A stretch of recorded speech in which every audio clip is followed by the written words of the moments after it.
I want to meet this client as a person, and I want our encounter to be that of two persons. I have no desire to have advance information regarding her. I'll work with whatever she wishes to reveal of herself. It's my hope that I can, first of all, be myself, be present, be real in the relationship. I usually find it easy also to feel a caring for the client, but I can't predict in advance whether I will feel that. I would like to let myself enter into her inner world of feelings and perceptions as accurately and as sensitively as I can. In order to experience that kind of empathy, I'll need to lay aside, as far as possible, my own biases and preconceptions. The extent to which I can do that will, to a considerable degree, determine the progress which she is able to make in the time we have together. I feel I'm a responsible therapist. I'm responsible for doing my best to create a facilitative climate in which she can explore her feelings in the way that she desires, move toward the goals that she wishes to achieve.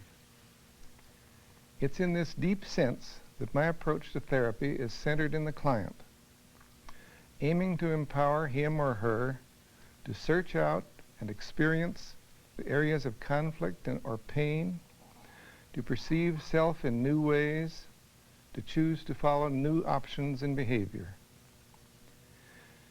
If in my own self I find feelings other than those of caring and of understanding, I'll feel free to express those, but as my own feelings, not as any judgment of or guide for the client.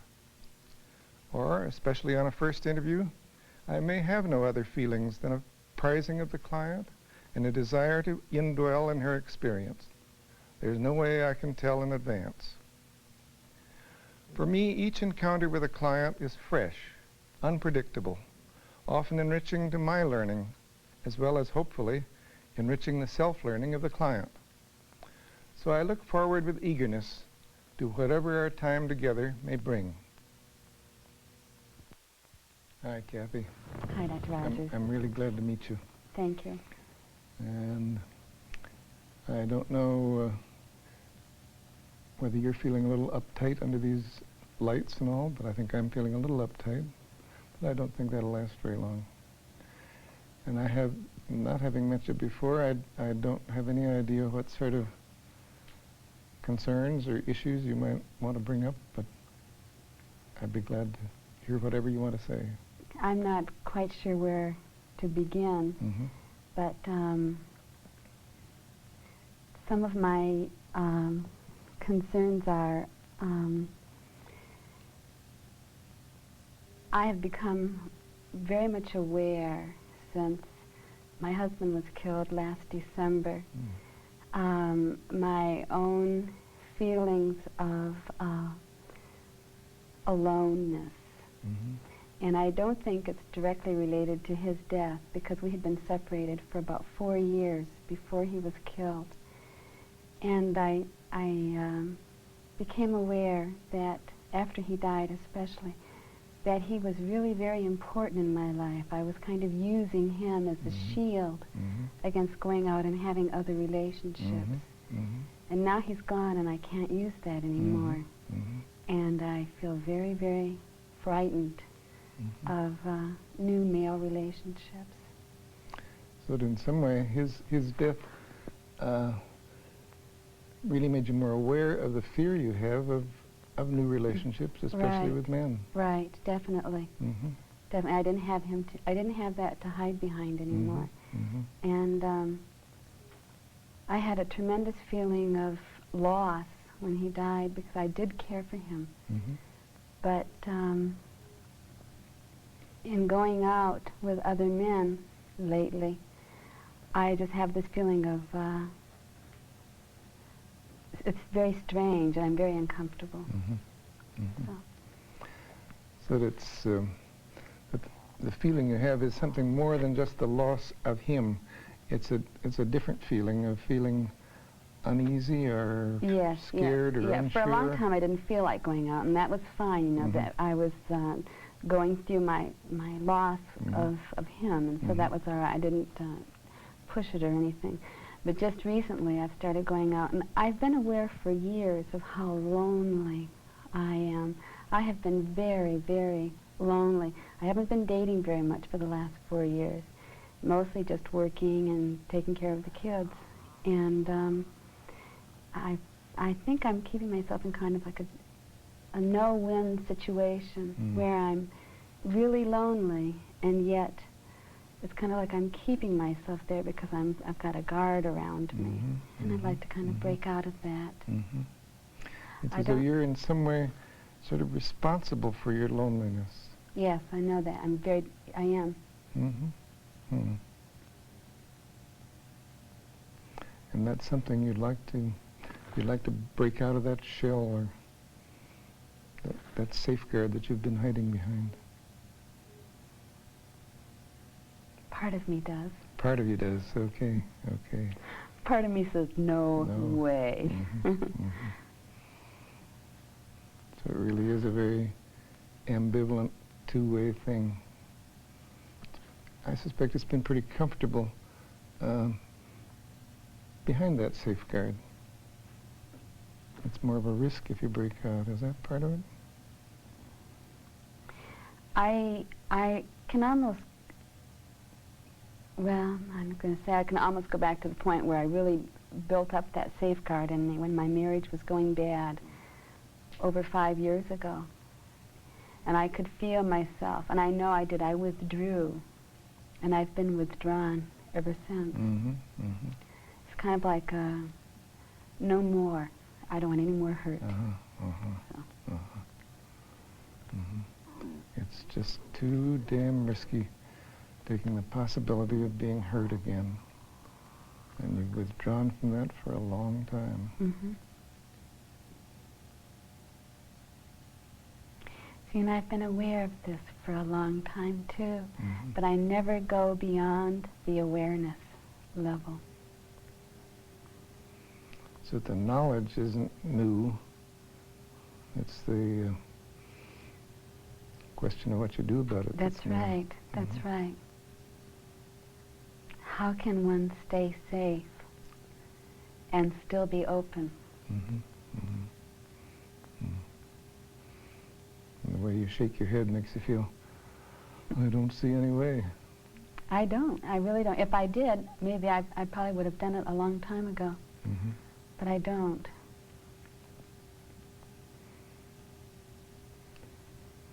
It just seems kind of unanswerable to be open with a person and yet feel safe.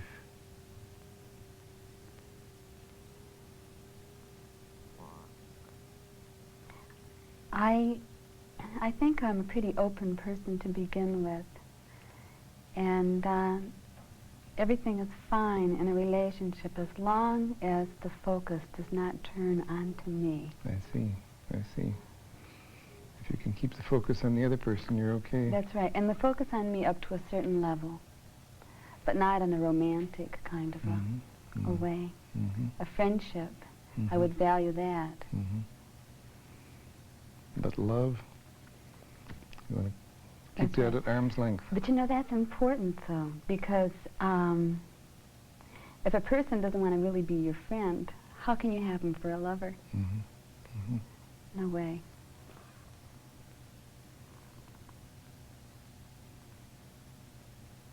Not quite sure I get that.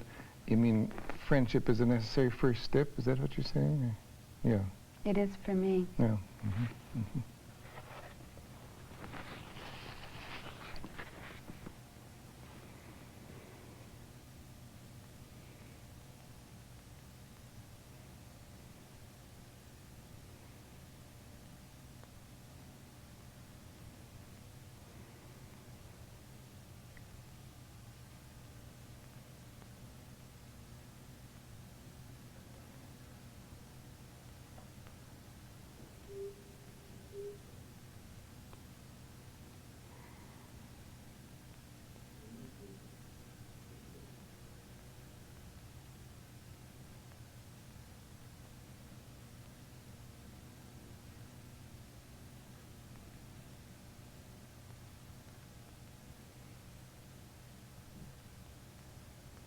We've gotten to the point where I won't go beyond. That's what I was sort of thinking. You've thought your way this far, but then where do you... I laid the cards out, and that's all I want to play.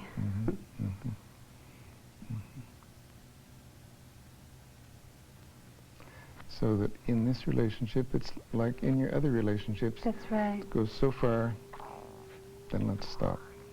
It's as far as I want to go.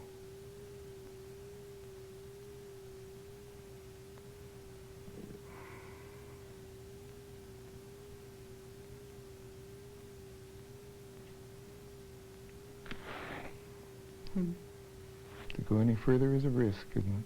Yes, it is.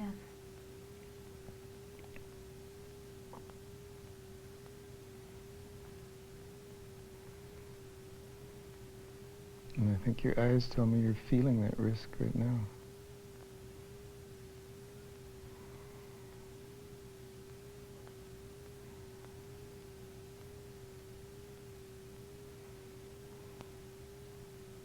So here I am.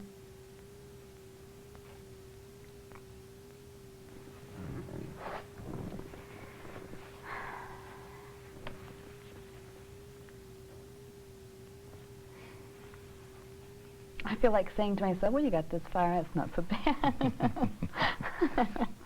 It's all right. Make a joke out of it. It's all right up to this point. Yeah, right. So let's laugh it off. Yeah, make a joke. Talk about something else. It'd be very easy to run away from yourself.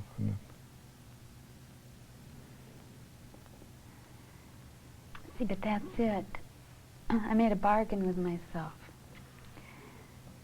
There's two parts. The part that understands and it's all right, and the other part that's scared silly. But the part that understands isn't going to force the part that's scared when it's safe enough. Be kind to myself. You'll let the scared part come out when you're ready for it, when you feel... the scared part feels ready. It's as if part of me's in a cave, away from the rest of the world. But I certainly can't come out of that cave unless I know that it's all right, that there won't be a lot of pain to greet me. What's the sense in coming out? So it's up to the rest of me to make sure that there are nurturing people around me. And when you feel safe enough, either in this relationship or with other people, then you can let yourself come out of the cave and let the scared part of you emerge. That's right. That's why I value the friendships with men and with other people. I don't care for the rest. Not to say that I don't need it. I do. But I need the friendship and the safety and the security of that first.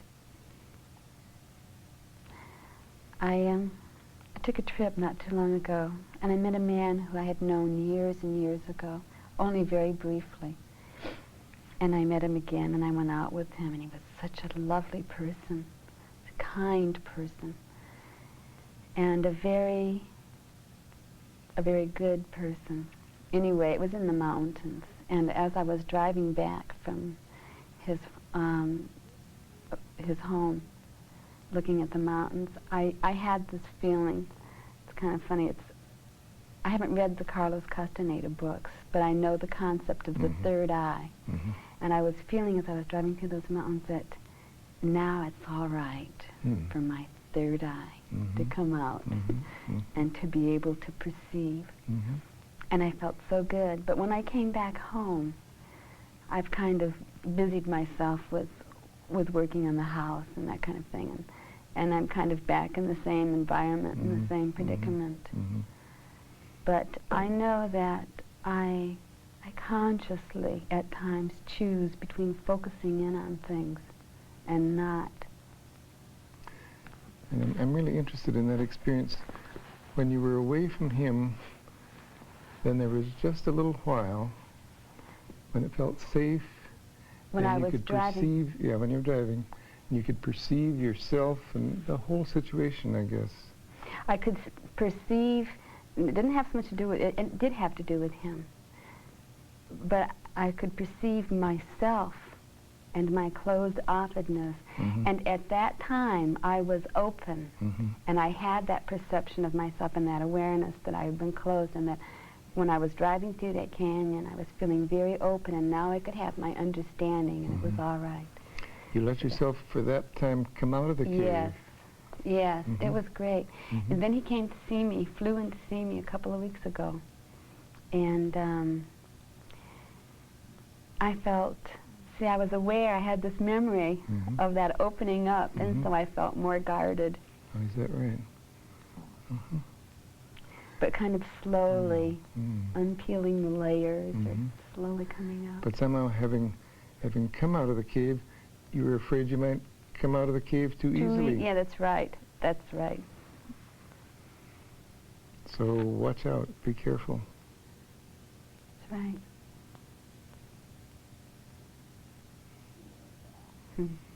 Sounds like a very tender, vulnerable part of you that lives in that cave.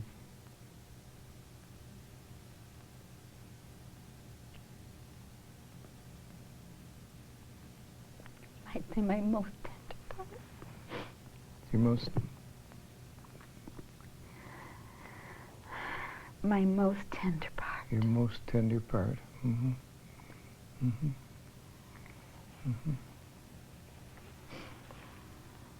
It's really a very precious part of you that you keep in the cave.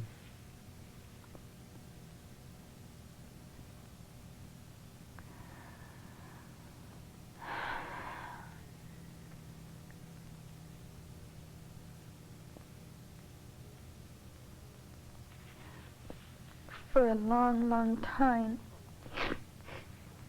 I've had the feeling of hopelessness, of ever coming out. And you know, life is an existence without all of you. Without? Without all of you. Yeah, that's right. So you're the hopelessness, I gather, is because you know you're not living with all of you. Part of you you're keeping well hidden. That's right. Well guarded. And it isn't really living unless you can live it with all of you. That's right. It's just doing things. Just doing things. The part that, you know, that I consciously avoid are the arts. Things that I love.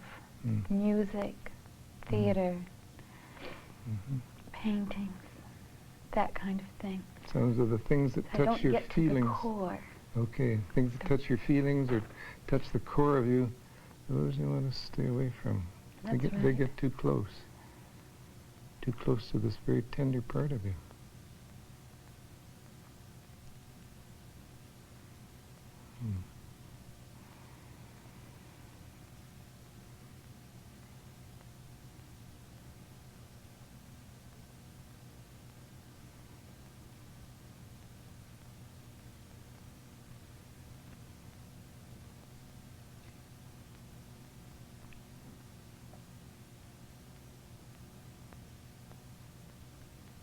We reached another stop.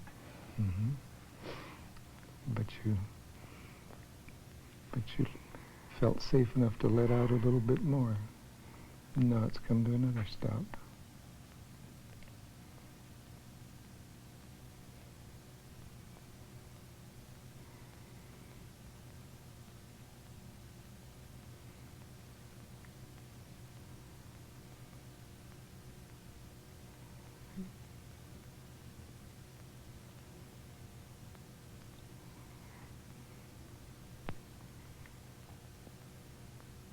To give equal time to all of my dimensions. Yeah. I just felt, you know, in touch with my vulnerability, but now I'm feeling angry. Okay.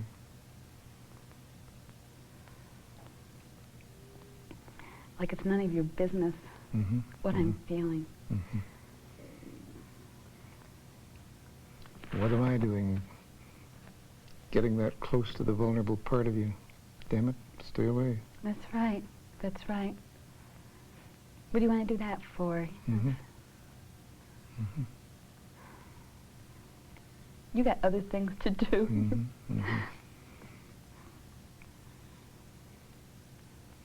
So you're putting up all kinds of guards against me and striking out. What the hell are you doing in so close to the vulnerable part of me? Why don't you go do something else? Huh? It's the part that keeps me lonely. Mm-hmm. Mm-hmm. Mm-hmm.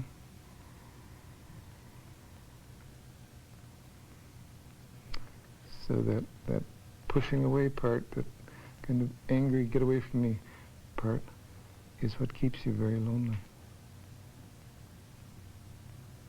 It's like I don't really trust that I can trust you to know that I can tell you this and that you may feel a little something about it. But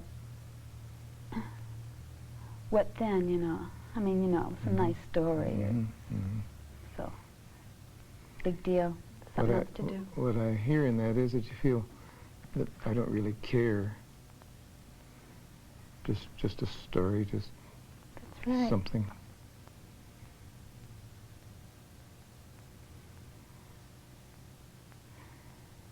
But what if I do You care? know, But what if I do care? I want to make a joke and say I'll go on. You know, I'm a nurse, and a psychiatric nurse. Worked in psychiatric hospital last year. One of the big things there, the patients got a lot of points if they would talk in group.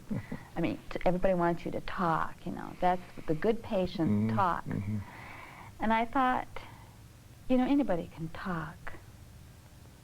The reason why people don't talk is not because they can't talk, it's because they don't know how people are going to respond. That's where it's at. So I don't think the patients were not being good patients. I don't think they were being bad patients because they weren't talking. I think that the staff could have a demerit for not responding, you know. It's okay, these patients talk, now how do you respond? Makes it a whole new ball game. Yeah. And so now I talked. I've earned some points. Yeah, now I earn my points. That's true. But I think that's the fear of everyone. It's not so much revealing themselves, but being cared about. It's my fear. It's my fears after I reveal myself. Who cares? Yeah, it's when you let out a tender part of yourself, then it's damned important to know, but does this other person care? Does it make any difference?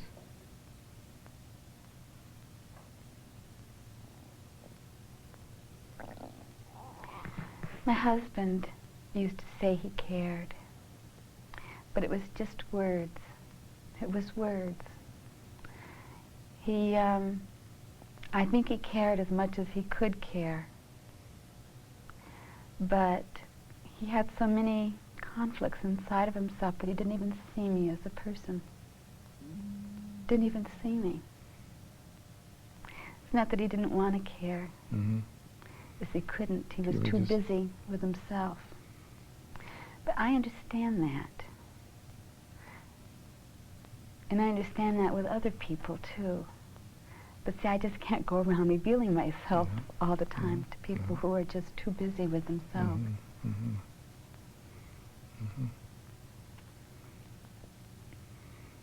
You need a response. You need a caring.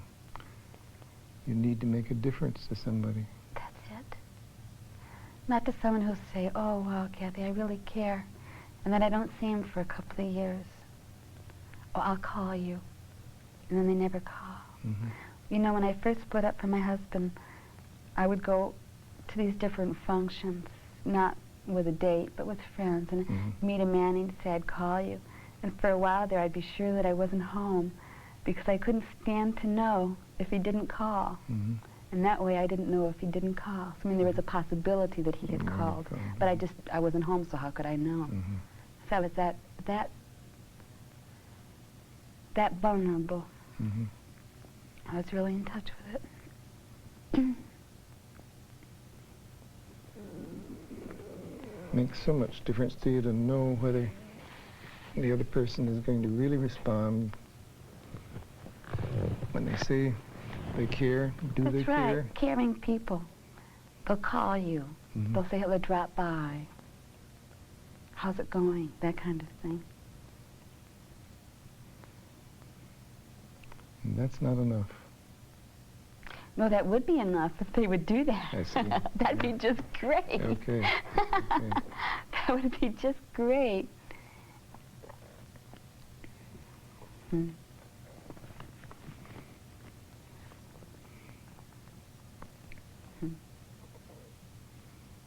I don't think I really want that much from another person. The morsels are fine, but I'm not even getting the morsels. It isn't as though you want a whole meal. It's the Yeah, I mean, I could just- work up to it. It's all Mhm. right. That's why I think with this friend who flew to see me, it was nice. And I may have gone back in, but I felt myself come alive a little bit of magic Mhm. had come Mhm. into my life. Mhm. And that was nice. Is And that I'd right? rather not come out all at once Mhm. and run back in. I'd rather come out Mhm. bit by bit and stay out. Mhm. Mhm. But see, the thing of it is that, like we're talking now a little bit, I'm thinking about the focus of a relationship that has to be this male-female kind of thing. And I don't think I'm ready for that. I think what I need to do is to come out and be able to have love. And then think about a male-female relationship. Mhm. But I don't know how I can come out too much without a man. So that's kind of a contradiction in a way. Dilemma. That's a dilemma. Mhm. Mhm. But you feel what you want first is a relationship with a person, only it helps if it's a man.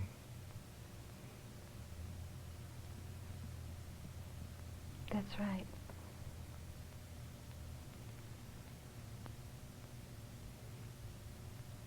It must be a man.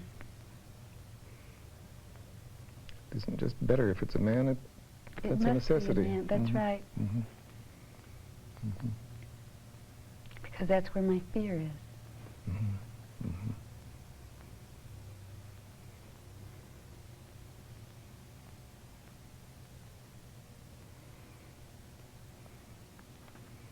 So that's where your fear is, a fear of a relationship with a man. And yet, you'd like to be able to really come out of the cave first before it became a man-woman sexual relationship or anything like that. Is that what you're saying? I'd like to have a caring relationship. And it's kind of funny. It's like a little girl wanting a man Mm-hmm. to take her out of the cave Mm-hmm. Mm-hmm. and care about. I'll put it back on me. I feel like a little girl. Mm-hmm. Someone to care about me and to know that I'm comfortable and that I'm all right. And then ask for himself.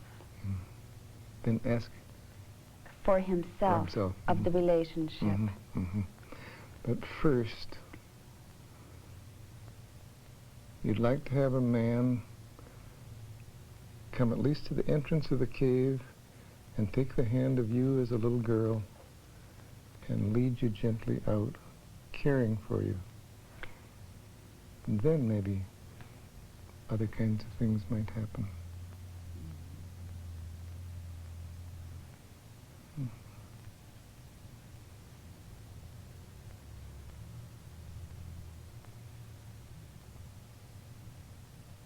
The little girl is the non-sexual Mm-hmm. being. Mhm. That's right. Mm-hmm. Don't use me sexually first. Mm-hmm. Mm-hmm. And then if you like it good enough, keep coming back. Mm-hmm. That's what I The don't little, want. the little girl will grow up if you care enough for her. That's right. Mm-hmm. And can respond as a woman Mm-hmm. if the other is there. Can you tell him that? Could you tell him that?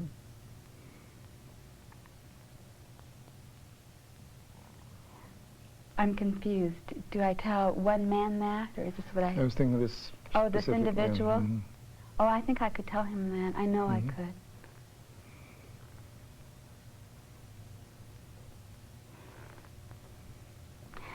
But you know, I start putting him down. But I know that's just, my sister told me, she said, that's just because you're scared.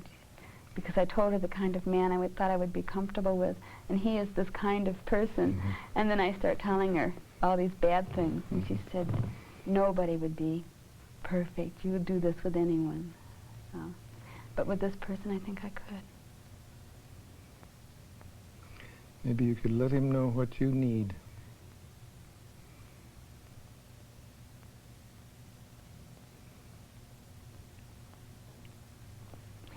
I'd like to be able to carry that over. I suppose maybe I'm glossing that over or something, but I'd like to carry it over in my relationships with everyone. To get what I need from the relationship, Mhm. Mhm. and not focusing in on the other person. Mhm. Mhm. See, I think the way I am, I'm the perfect nurse. Ah, You know, anything for somebody else. Mhm. And that's fine. I'm focusing on them anytime. Mhm. But on myself, you know, I'm too scared to do that. Mhm. And that's a no-no. But I'd like to be able to do that, focusing on my own needs first. But I feel kind of selfish Mm. when I look at it that way. I feel like a taker instead of a giver. And that's got a negative connotation. You're so much a nurse that when you even think of saying, but I need this for myself, that seems kind of wrong. Mhm. That's selfish. Wait a minute, you know, you're the Yeah. nurse. What is this? Mhm. You're That's supposed to be right. caring for the other person. That's right. But once in a while you realize, I'd like to care for myself first.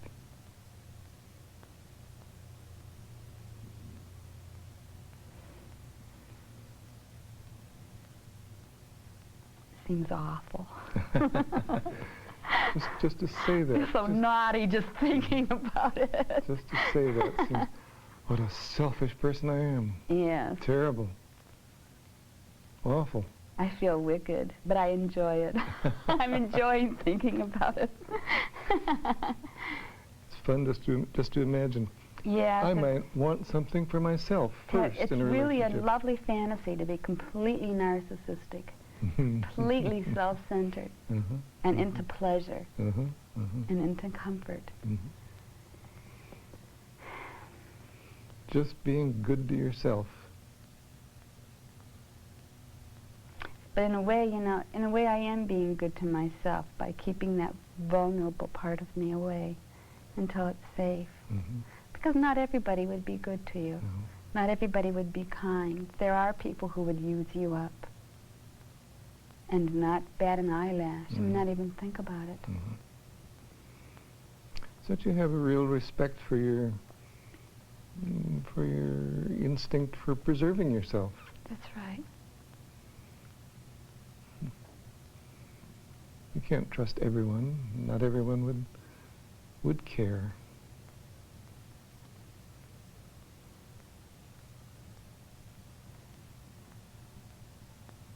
I was just smiling. I was thinking, but I care. Mhm. Mhm. Mhm.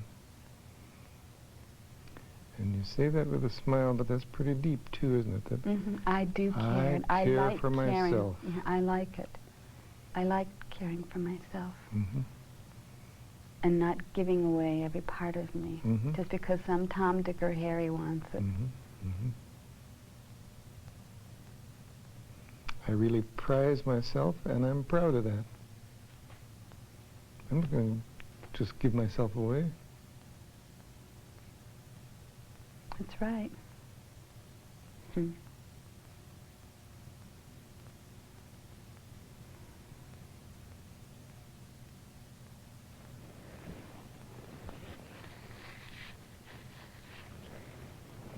It's nice to have that feeling of caring for myself. That's good.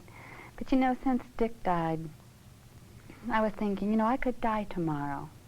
Any of us could. Mhm. And I'm missing. I want to have more I don't want to just care for myself. I want to be able to care for myself and at the same time be able to take in life more. That I'm not doing. See, I've closed it off. I could figure out some way of doing that. Then you were smiling. Then that'd be just great. To be able to care for yourself and yet open yourself up to life. And somehow that's also tied in with the realization that, you know, death will come someday. You'd like That's to right. live before you die. That's right. I saw a card one time that says born and then died. And you open it up and it says in between he lived or something like that. And that's what I would like for myself. A little life in between the born and the death. A little more life. And a pleasure.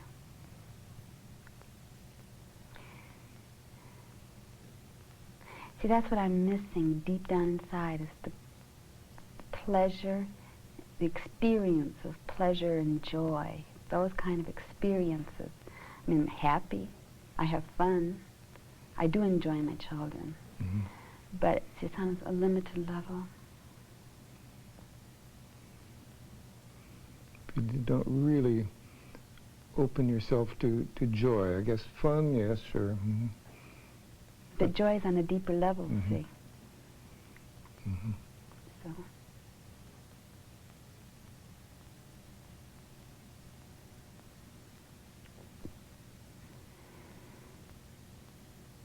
I want to say, well, how you been lately? Let's change the subject. Yes. How's your wife? The house? All that. Be very nice to just run away from some of this. It would, just yes. talk. Well, let's just have a rest for a while.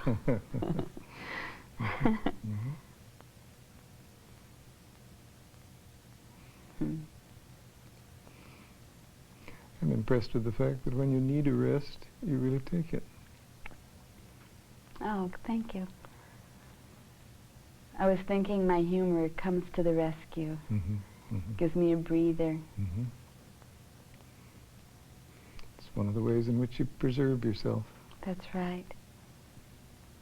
I had a dream one time, and I dreamed that I was on a sled with two other girls. They were going down a snowy hill, and they were going too fast. And I told them to stop. They had to get off. Otherwise, they were going to crash into this train station at the bottom of the hill, and they wouldn't believe me. So I got off, and they went on. And I sidestepped in the snow all the way down the hill. There were lots of trees where I was sidestepping, and I was hanging onto the trees one by one as I went down. And when I got to the bottom of the hill, the sled had crashed or something. So then I thought to myself, that means that has to do with me. Part of me would go too fast. And this morning has been an example of the fact that you're not going to go so fast that you crash. That's right. You're going to go at your own pace. If it's step by step down the hill, okay, that's the pace you have. That must be it. Maybe that's a good stopping point. I found it fascinating the way in which this client very slowly lowers her defenses. I think those defenses could be broken through, but that, in my estimation, would not be as helpful as letting her proceed at her own pace. I think the client learns more that way. We did see progress in the interview. We went from her perception of loneliness as her problem to her fear of her relationships with men, to her feelings about letting the tender, vulnerable part of herself come out of a cave, to the recognition of the little girl in her that wants to be tenderly let out. She then began to get to the recognition of the pain that is deep inside of her, that is unspeakable, almost unbearable. We saw her partially experience that pain in spots and then draw back. Then finally we saw the feeling that she has that perhaps at bottom she is completely unlovable. One of the commonest feelings that people have. I thought that the dream at the end was almost a perfect description of the hour. She went deeper into herself, step by step, by slow degrees, cautiously and guardedly, because she didn't want to crash into that pain. And she took resting times between the steps, so that I thought the dream described the whole progress of the hour. I feel that it was a working interview, not highly dramatic, and much of therapy is work, and this was a good example of it. I felt present to her. I felt a companion in her exploration. If I were to continue to see her, I think that she would gradually move toward experiencing that core of herself of which she is quite frightened. I like the way we got into metaphors. Clients can say more in metaphors than they dare to say openly. And I liked the way I responded to the metaphors. I liked the way she was able to express her anger toward me. Felt it whenever she felt that she was getting close to a dangerous part of her experiencing, a painful part of her experiencing. And it was easy for me to accept that anger. I felt good about this as a first interview.